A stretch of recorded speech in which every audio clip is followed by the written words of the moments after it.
All right, well, welcome everyone. My name is Catherine DeCristofaro. I am a librarian at the Lexington Park Library for St. Mary's County Library System. And this is one of our author talks. We are very grateful to have the wonderful author, Alexis Daria, with us today. Alexis Daria writes stories about successful Latinx characters and their occasionally messy familias. I said that wrong, Alexis, I apologize. You Had Me at Hola, the first book in her Primas of Power series, is a national bestseller. Alexis is a lifelong New Yorker who loves Broadway musicals and pizza, and I can say with a very unbiased opinion, writes some fabulous novels. So we are going to talk about some of them today. Thank you. So Alexis, thank you so much for being here. Thanks for having me. I'm excited to chat tonight. So just to get us started, can you tell our listeners just a little bit about the Primas of Power series? Sure. The first book is You Had Me at Hola. Grab it. So You Had Me at Hola is book 1, and A Lot Like Adiós is book 2. The series centers around a group of 3 cousins who are all in New York City. They are from this big Puerto Rican family in the Bronx, and they are best cousins. And the series follows them and their journey finding love and success and fulfillment. Wonderful. It's wonderful. If anybody who is listening has not read them yet, please go and Kindle, library book, Libby, go find them and read them because they are wonderful and you're going to enjoy it. But we'll talk some more about them. So one of the things I wanted to talk to you about is the supporting characters in this series are so three-dimensional. Are there any of them that are based on real people in your family or friend group? I mean, there's always aspects of myself and people that I know that I kind of give to the characters that I'm working on. The thing that I try to think about with secondary characters is making sure that they still feel real, even if they're only on the page one time. You can imagine that they have a life going on outside of what's just going on with the main characters. They're not just there to prop up the main romance storyline. So I will think about, just in terms of looks or mannerisms or speech patterns, just so that it's also varying from my own, because I want all of the characters to stand out and not just feel like they were all written by the same person, even though they are. Well, that's wonderful. That makes so much sense. I never thought about the fact that you would have to distinguish your voice from all of the other voices in your story. So how did you get started as a writer? Did you always know that romance was the genre you wanted to write in? So I started writing long form fiction in middle school. And then I found fanfic, which kind of gave me a community and a way to receive critique and give critique when I was a teenager. And I just always wrote things with romantic elements, like I was writing fantasy and sci-fi and paranormal and things like that. And it took me a while to realize that I just liked the romance part of all of these things, and I could just be writing romance novels along with all of these other genre elements. Well, speaking of fanfic, I love how you incorporated in the first book, the scripts from Carmen in Charge, and then the fanfic from Celestial Destiny into the books. What gave you the idea of doing it that way? When I was working on Hola, I really had to figure out how I was going to handle that part before I could write the book, and it took me a while. But it was just from watching things that have a show within a show. Like I think that year I'd seen both Moulin Rouge and Kiss Me Kate on Broadway, and they both have a show within a show. And I looked at it and I was like, oh, you just show the show. And that's it. You just show little snippets of it. And you still know that it's the actor, the characters that you're attached to as them. So I went about it, not really getting into the technical side of it because I thought that could get repetitive and boring if it was like take after take after take. But I did want to put in little breaks in the fourth wall so that you knew you were still in the main characters' heads, but almost getting that kind of satisfying secondary romance as well for the characters they were playing on TV. And in A Lot Like Adiós, my original intention was just to write the fanfic scenes and just show that part of the story. But I didn't think anybody would care as much as I did because it was a fanfic of a fake show that these characters were watching. So it took me a long time to figure out that the best way to portray those scenes, because I wanted them to have a flashback feel, to show Gabe and Michelle in, their dynamic when they were teenagers and best friends. And I realized that the best way to do that was through their messenger chat transcripts. So when you mentioned that you wrote the fanfic, I have to admit, I did not know that, but it doesn't surprise me because you had such a fully formed story.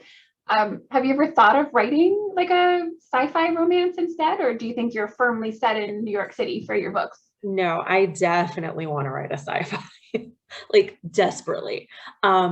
It's just timing and also convincing my agent and publishers to let me do it, because I started off writing contemporary romance. So I'm kind of like riding this wave a little bit, but I did get to write a paranormal earlier this year. I did like a witchy rom-com for Audible, and I'll be putting that out next year as an ebook. So it should be available to libraries then, because I know right now it's not. But that was so much fun, getting to go back to my paranormal roots. And I hope to be able to write more of those as well. But I would love to write a sci-fi. If you need us to contact your publicist and agent and say, hey, Alexis should be able to write this, we will read it. We'll just start a campaign for the library. I would take it. So are there other genres that you love to read? And if yes, are there any that you would recommend to our listeners here today? Yeah, I mean, I read a lot of romance, obviously, but I also love any kind of genre fiction, because that's more where I came from, until I realized that I just loved the romance in all of those. So mystery, sci-fi, fantasy. I've read a lot of YA. I used to be a bookseller, and I was in, toward the end of my time working at the bookstore, I was there for 6 years. I worked in the kids and teen department. So I read a lot of the stuff there. And I think the one that I would recommend right now that was kind of a recent one was the Murderbot series by Martha Wells. The Murderbot Diaries. Yeah, they're so fun and they're short. And weirdly soothing. Who knew that a Murderbot would like make you go, oh, this is lovely. I feel calmer. Right? He just loves binge watching television shows like on his little visor, and like relatable, honestly. Yes. Wow, that's wonderful. So do you mind talking a little bit about the process of getting your first book published? So I know this series is not your first series. Is your dance series the first series that you had? Yeah, the Dance Off is the first one I published. It's not the first thing I wrote though. Okay. I like I said, I've been writing since I was like probably 12. So there's a lot of stuff that's never going to see the light of day. But when I turned 30, I decided to really kind of try to take this seriously. So I wrote 3 manuscripts before I wrote the one that landed me my agent and contract. So those are just gathering dust, digital dust. But they got you where you are today. So it did, yeah. And I think it's necessary to write a lot and learn from it. I think all 3 of those manuscripts, I definitely learned something from them. I learned I didn't want to write historicals. It's really hard. And I honed my skills as a writer and also as a romance writer, because those were all romance. That's wonderful. Can you talk a little bit about your process of how you create a book today? What's your first idea to that last line? What do you follow the same process each time? Does it change? It sometimes changes up a little bit, more like I add or take away steps to the process. I spend a lot of time on plotting my book, and then I draft it as quickly as I possibly can, because I'm usually running out of time by that point. But it will take me months to really get to know the characters and the story in order to be able to write them like the best way that I can. So I use a book called Story Genius by Lisa Cron, C-R-O-N, and it's what helps me get to know the characters. It kind of walks you through this process of writing backstory scenes and figuring out the beginning beats of your novel. And then I use a book called Romancing the Beat by Gwen Hayes, and I use that to create the rest of my outline, making sure that I am nailing those romance beats and that it's going to be like a really good, satisfying romance by the end. with that like deep underlying character arc. And what do you do when you hit a writing wall? I complain a lot, eat my feelings. After all of that, though, I will try to brainstorm with friends, like just talking it out back and forth, have them ask me questions. I also work with a writing coach. I also have my agent and my editor, of course. I have a strengths coach, a therapist who also has to listen to me complain about publishing. But I try to just like figure out where it's not working. I will print out that section and go at it with pink pen. I have a lot of pink pens. And that just looking at it differently, like as opposed to being on the screen, but on paper and using a pen with it, engages a different part of my mind and helps me problem solve a little differently. I basically try everything when I get stuck. So you mentioned all of the people who help you when you get stuck, which is amazing. And I love that you have a team that's like Team Alexis to get your books going. Are there, if you could pick any author, living or dead, though, that would be your mentor or writing partner that you could call up at, 12 p.m., who would you, 12 p.m., that's at noon. You can probably call anybody at 12 p.m. In the middle of the night.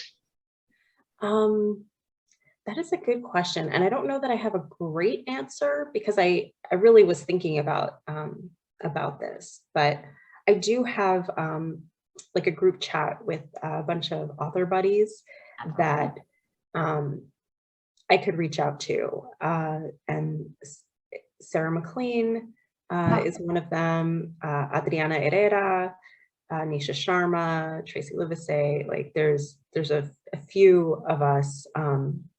There's more of us in the group, but like I could text and just be like, I'm like having a problem with this. And yeah, talk it out. That's basically like having your own personal romance writers adventures, like at your beck and call. Like that's amazing. So one of the things that romance is known for, of course, is tropes. And I love that, I have to say, the only one sleeping bag and only one bed trope in Hola, Like Adiós was just, I cackled when I got to that part. Is there a favorite trope that you just love to write about, or any that you just like, nope, that's just not for me? I love the second chance romance trope, which is why I tend to write that one. I cannot write enemies to lovers. It's really hard to do it well. I also just don't like people being mean to each other. And I feel like sometimes that can come into it. And some people are able to manage that. I think I could probably do it if I were writing like a sci-fi or something where they're like actively on opposite sides of something, or like rival werewolf packs, but in a contemporary, it's a little harder. Yeah. Absolutely. Marriage of Convenience too. I love Marriage of Convenience. I love reading it in historicals. I don't know how I would pull it off in a contemporary. It'll be so hard. Yeah. So what is the last romance novel that you read that you just loved, that everyone needs to read? I just finished 7 Days in June by Tia Williams, and it is so good. And it's about two writers, much like Beach Read, which I also recommend, by Emily Henry. And it just, 7 Days in June, just like there's some parts of it that are hard, it deals with like chronic illness and like teenage drug use and like addiction and things like that. But at the same time, it's also so funny. And it's very much true to living in New York City. And, some of the ups and downs of the publishing industry. And it's just also got like some really like achingly romantic moments as well. And it was really great in audio too. So in your own books, are there any heroines that you feel the most connection to, that you knew when you were writing them exactly how they would behave on the page? Yeah, that would be Michelle. Okay. In A Lot Like Adiós. Yeah, like she's the character I've written who I think is most like me, or like I just really got her. But then as I was writing it, I was like, oh, Gabe is really a lot like me too. So make of that what you will. You know what? That makes sense though, because I will say when I finished the book, the first thing I thought was just how real both of those characters were. So that makes sense that you'd be able to really get into them, considering they're coming from who you are. That's awesome. So let's see. So you mentioned 7 Days in June being really good on audio. Do you get any input on the audio readers and the cover creation for your books? I have some input on the narration. And then with the covers, I have actually had a lot of input, more than is typical. With the Primas of Power, I basically send them like a 20-page slideshow. And I'm like, this is what I want. And this is the artist that I want. And I don't want anybody else. And we did get him. We got the artist Bo Feng Lin, and he's just done like an amazing job, just knocked it out of the park. With What the Hex, I basically did the same thing, and I gave them a mock-up, and I said, this is the artist who I want. And her name is Maria Dresden, and she had done some work for me last year. So I knew she would be able to like get what I wanted for that.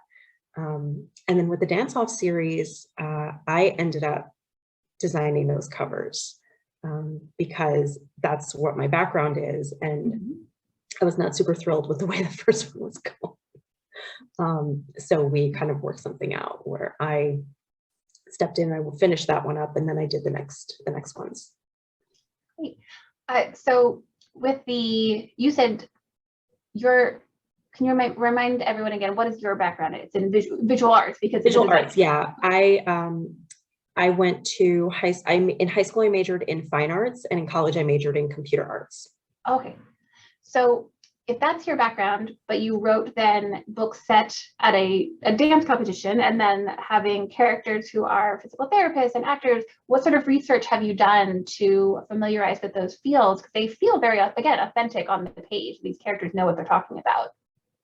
It's a lot of research. I really thought when I went into writing Take the Lead that I was like, I watched every episode of Dancing with the Stars. I can totally write this book. That's enough. And it wasn't. I had to research every single dance style, the history, the steps, the rhythm, what kind of music. So I'll spend like there's a scene in A Lot Like Adiós where they dance at the quinceañera. And it's like one paragraph. And I spent 4 hours researching bachata to write that paragraph. So I do stuff like that. I use the internet a lot, obviously. I also try to talk to other people who are experts at those things. So for my dancing books, for You Had Me at Hola, where they're actors, I did speak with people who are dancers. I talked to people who are actors. I asked them to either read the whole book or read parts of it. I've paid for beta readers and sensitivity readers. I always get someone to double check all of my Spanish for me because I'm not fluent. And I used to have my mom do it, and then reviews dinged me for it being too formal. And my mom was like, well, what do you expect? I'm a college professor. And I was like, okay, you can't do this for me anymore. I'm going to pay someone. So I do a lot of research.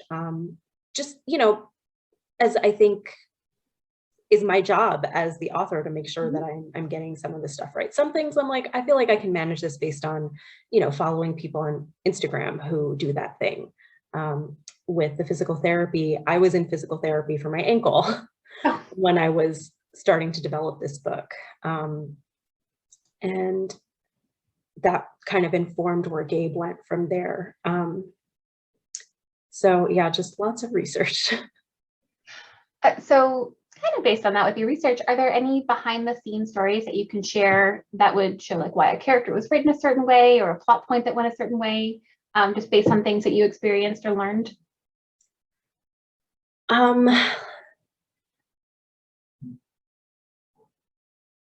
Like there's so many. I guess there is a scene where Gabe does physical therapy on his dad in the book, and that was one of the first scenes that I wrote. And that was kind of around the time that I was doing physical therapy. I was, following people on Instagram. I was talking to my own physical therapist. And I wrote that scene early after doing a ton of research, which was lucky because by the time I got to that scene, like toward the end of the book, as I was writing it, I was like, I don't have it in me to do this level of research. I'm so glad I already did it at the beginning. And yeah, just making sure that who the characters are really informs what they're doing throughout the book. You know, just in the little details, like that Michelle loves to put together a presentation board. And, you know, she has like a pen case that says, don't touch my pens, which I was very much like. I didn't have a pen case like that, but I would. Things like that. So speaking of pens, because I was speaking to you before we began the official chat, but you said that yes, planners, there's a reason why in the beautiful cartoon of you on your website that you have a planner there. Would you mind sharing what your favorite pen is with anybody who might also need a new one? Yes. Let's see. I only have 2 of them here. So I'm a big fan of the pink Pilot Varsity fountain pens. Oh. These are my favorite. These are what I use in my planner. I also use Muji ballpoint click pens if I'm writing in a notebook. And then in my calendar, I use Blackwing pencils, which are obscenely expensive for pencils, but they really do write amazingly well. So that's those are my favorites. Thank you. Emma, make sure all of those are in the chat in case anybody just needs to buy pens later. You know, not for me or anything like that. That would be ridiculous. Can I ask what the hardest characters to write? Were there any that fought you to get onto the page? So right now it's Ava. Ava is the heroine of the 3rd book. She's the 3rd Prima of Power. And she has come through very clearly in the previous 2 books. And I realize it's because she basically is like putting on a persona. And figuring out who she really is underneath all of that has been really difficult because she is just one of those people who does not want you to know. Right? She's got like that perfectionist veneer. So figuring out like who she is, what the best point in her journey is for her in the book, and then like what romance she'll have in the midst of that has been a challenge. I have to admit, I went as soon as I finished this one, I went and checked to see if on Goodreads the 3rd book was up yet. I was like, I need to have Ava's story. So I'm glad she's coming. I'm glad she's coming. She's coming. Yeah, I am actively working on it, but she's a tough nut to crack. I mean, it's going to be amazing then, because I mean, she's just so lovely. But it gave me the idea that we don't know who she is yet. It just gives me chills to think who's she going to be. Yeah. So let's see. Are there? Oh, so I think I have my math right on this. These 2 both came out during the pandemic, correct? They did, yeah. Did that affect your process at all of how you wrote, or obviously how you promoted? Yes. So I mean, these are my first books that were out in print that were going to be widely available in bookstores and libraries and things like that. And I was like, had all of these grand dreams of doing some traveling and going to visit different places and conventions and meeting readers. And obviously none of that happened the way that I thought it would. You know, obviously nothing in the last year and a half has gone the way we all thought it would, but it really forced us to kind of change our approach. My publicist, Kristen, is on here too, and we had lots of conversations about how to manage this. But I think it all went so much better than I could have imagined, really. You know, readers have been just so supportive online and reaching out to me, and doing events like these has allowed me to reach people in different places that I never would have been able to get to just, you know, myself traveling around. Also, because I get car sick. So I'm like not like super enthused to go on buses or, you know, car trips or anything like that. So this way I can just do this, you know, in my sweatpants, like just with full face makeup and still meet lots of readers and librarians and booksellers. And it's just been wonderful in that regard. I've gotten to do events with other authors who are, you know, very good friends of mine, but who don't live close. So we've been able to coordinate and do lots of group events, which has been a lot of fun. And I wouldn't even know what it's like to release a book not in the pandemic of this type, because this is all I've done now. So I don't know. We'll see. We'll see how it is when Ava's book comes out, how things are different. But yeah, it definitely changed our plans. Yeah. Well, I will cross my fingers that it's only easier and not, you did all the hard stuff this time. Yeah, let's hope. So what is the role of an Alexis Daria hero to dismantle the patriarchy? This was a really great question. So thank you for including it. I saw that and I was like, oh, that is good. So it is something that I put conscious thought into because I'm certainly not writing alpha heroes. Some of them could possibly be counted more as like cinnamon rolls, as they say. But I think that the heroes, for me, they have to be a genuinely good person. And then digging deeper into what that means, they, I think, need to have be somewhat in touch with their emotions, and be okay with that. They have to recognize the heroine's agency and also her awesomeness, and that she's amazing, on her own. And I think a big part of it is being able to apologize and own their own baggage. I don't know if you've seen Ted Lasso, Yes. but that show is really doing something in terms of how I feel like it's teaching us to learn how to apologize with sincerity and to take accountability for our actions. And I just think that those two things go a long way toward dismantling toxic masculinity. So that is something that I try to do with my characters as well. It's not like they're perfect all the time. They have moments where they all get heated and say things that are not the nicest things, or maybe raise their voices even, but then to be able to go, you know what, I'm sorry that I did that. That was not the best of me and you didn't deserve that. To be able to take a step back and own up to it. That I think it just goes a long way. Yeah, and again, anybody who has not read Alexis's books yet, first of all, do it. But also, this is also true. When you're reading it, you will think about the fact that they are having real conversations that real people will have, and adult conversations. So it's just, I absolutely think you nailed that on the head for how you've made those characters. Thank you. So may I ask, what is the last book that made you join the Bad Decision Book Club? For anyone who does not know what that is staying up way too late to read and both being excited and regretful that you did it the next morning. I think it was probably a Ruby Dixon book. I've read so many of her Ice Planet books, probably 30 of them. And there was a weekend this summer where I read 5 in one weekend. So I'm pretty sure I had a late night. I can't tell you which one it was. No, you just eat them like potato chips. You just can't stop. True. But I think it was probably some of her spin-off series of Ice Home, which is where they're all living on the beach of this ice planet. If you haven't read the Ice Planet Barbarian series, you're in for a treat. Check trigger warnings for the first book, but also they are just so much fun. And for our local library users, we have at least the first couple in print, and I believe they are all available on audio on Hoopla. So go to town, enjoy some Ice Planet Barbarians.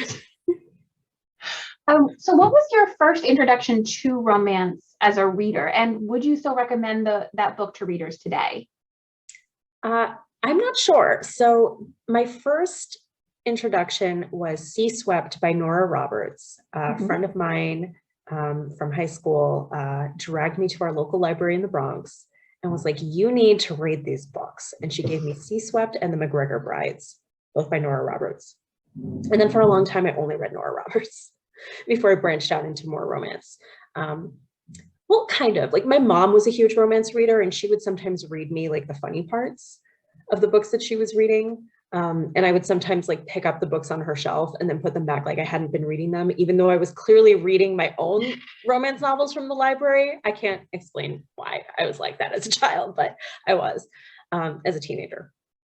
But Sea Swept, you know, that series is about 3 foster kids who are grown up, and they all have to come back together because I think their foster dad has passed away and dealing with their histories and stuff.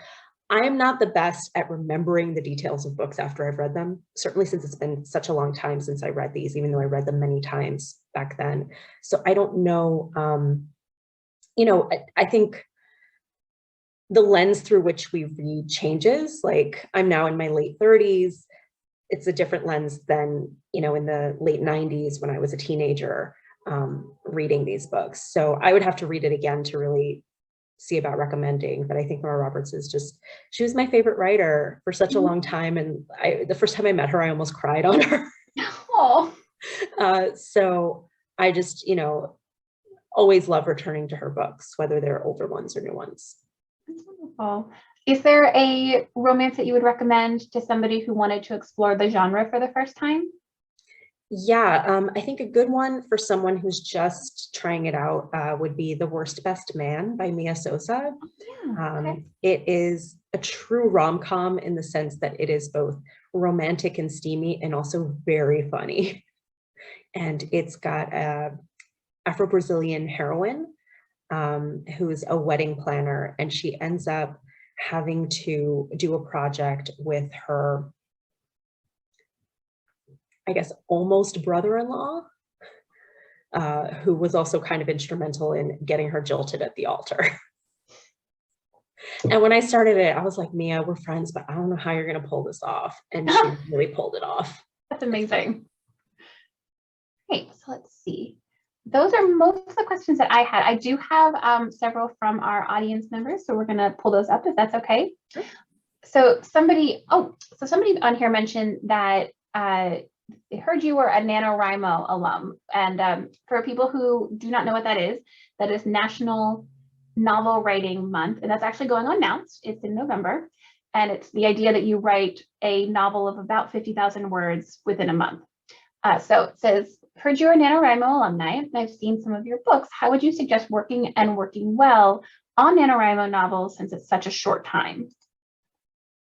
So yes, this is true. I started doing NaNoWriMo in 2004, and I was a municipal liaison, which is kind of like their community organizer for a long time, 2006 to 2017, really. And now I'm on the writers board.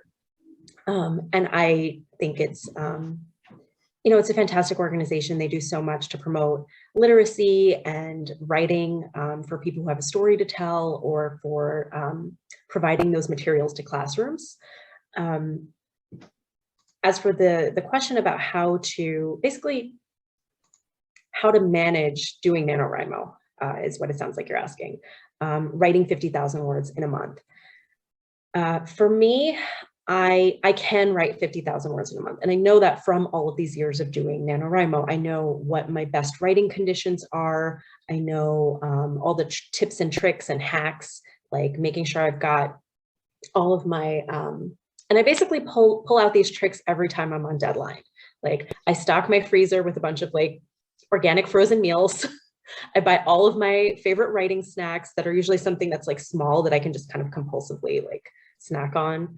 I make sure I have a lot of tea, and I clear my schedule, and I let everybody know, like, I'm on deadline, or I'm writing a book right now, so don't expect to hear from me. So I think with NaNoWriMo, part of that is letting the people around you know that you're doing something and that it is serious to you, and it's work, right? Writing a book is a lot of work, and giving yourself that space and making sure the people around you give you that space. Because for me, that is the biggest resource that I need to write, is this time and space in my schedule and like literally around me with like nobody else talking to me. Sorry to my boyfriend, while I'm writing a book. So use it to help you figure out what, if you want to write, use NaNoWriMo to help you figure out what those things are that you need and to get the people around you used to you taking yourself seriously as a writer. And then it's just a matter of getting in that word count every day, making the time for it, because you're not going to find the time. When I first started writing seriously, I looked at myself. I looked at my schedule and I was like, where am I losing time? And I was watching television shows on Netflix like it was my job. And I said, okay, this has to stop. I need to stop binge watching things. And I got rid of my streaming services and basically cut myself off from watching TV, except for reality competition shows like Dancing with the Stars and RuPaul's Drag Race. Those were the only shows I kept. And that was where I made the time to write my first books. So good luck. So let's see. We actually have a couple other questions about NaNoWriMo, if that's okay. Yeah. So let's see. Is there anything, so I'm going to kind of put a couple of these questions together. So one is anything that you would suggest to help spice up your novel, make it less repetitive, more interesting without leaving the plot behind, and also ways to make characters flow better, become more natural when they're interacting with each other. Okay. So making characters more natural and spicing it up so that there's like some variety. I think that both of these come down to voice, and voice is something that I feel like when I was trying to get published, it was something that I saw agents and editors talking about a lot. And I was like, what does that mean? How do you quantify that? It's like that thing when you hear people saying like, I couldn't connect to it. Like, what does that mean? For me, when I talk about voice, I'm talking about author voice. And that is the thing that you uniquely bring to your writing that nobody else can copy. You can try, like when we write fanfic or if people are ghostwriters or things like that, you're looking for those things, but it's something that is really just true to you as a writer. And I think when we first start writing, we kind of really lean into voice where maybe it's too much only our own voice and the characters are not coming through as clearly. And then the more we learn, at least this was the case for me, then some of that voice gets stamped out because we're trying to follow all of the rules. And then as you get more comfortable, you will learn when it's okay to break the rules in service of your own author voice. The thing that you want to make sure of, though, is that your characters are not all sounding the same. So a really easy way to think about that is like, you wouldn't have all of them using the same slang. Like whatever slang you typically use, you don't want to give that to all of your characters. Like I look for things that I say a lot, like well, starting a sentence with well, or saying okay, or yeah, or things like that. And I'm like, okay, only one character in this book is going to get that thing. And then the other one will get this other thing, and the other one will get this other thing. And I have to remember who's got what kind of verbal tick. So that's one way, but I think really doing deep work on your characters and knowing who they are and why is a really big part of it. So I would recommend the book I mentioned before, Story Genius by Lisa Cron. I would also recommend The Emotional Craft of Fiction by Donald Maass, M-A-A-S-S, I think. I can't see it from here, but it's called The Emotional Craft of Fiction. And that is like, I would say more like an upper level writing craft book. It is really dense. It took me like 2 times reading it to even really fully kind of understand it. But it talks a lot about deepening your character's responses to things and how that can elicit a reaction in your reader as well. As for spicing it up, I think it's okay to pepper your novel with the things that make you happy. Like if the characters are going to kind of take a little side detour into a kind of bantery conversation, or,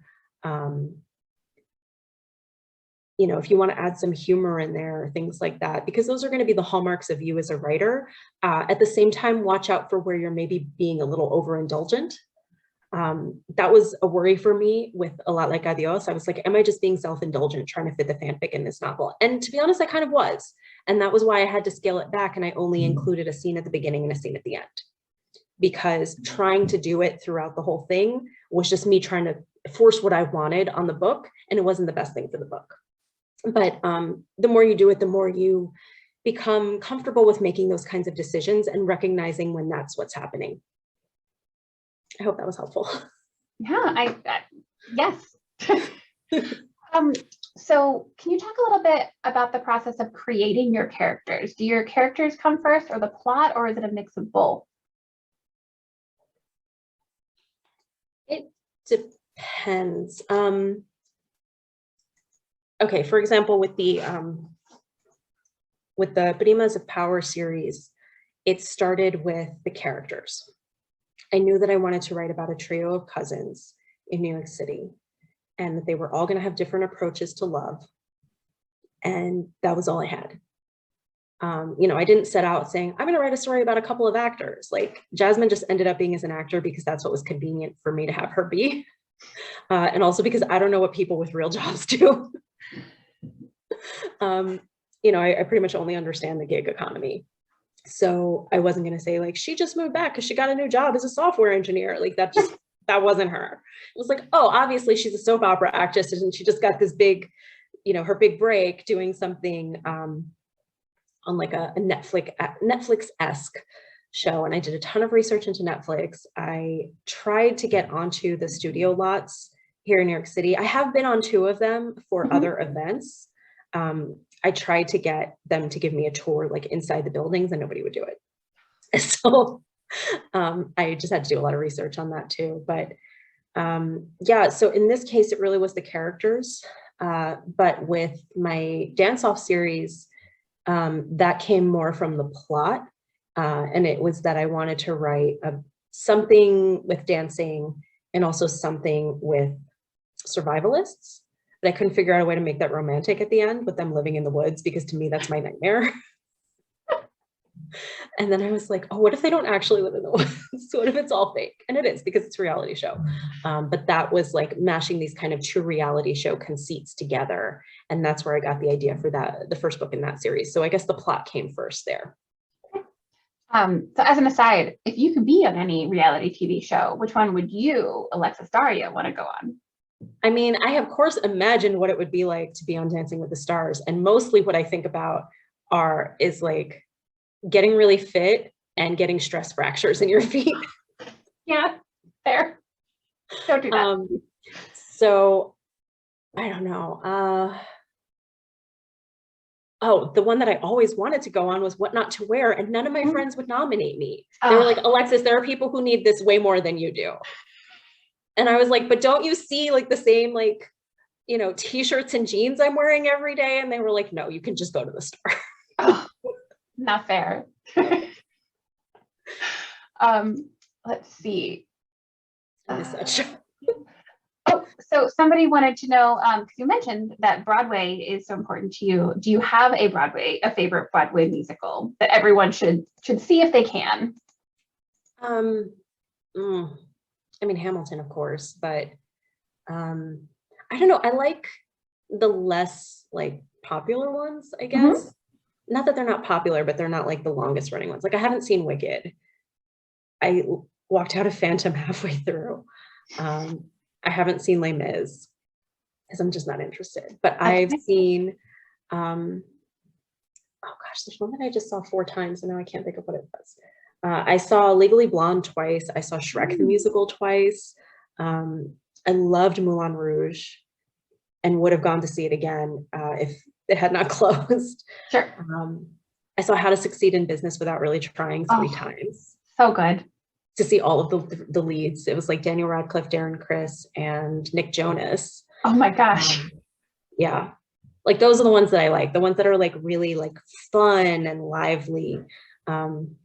Yeah, those are ones I really like. Right, and let's see. Oh, I do have somebody who has asked if you have autographed books for sale and where those could be purchased if you do.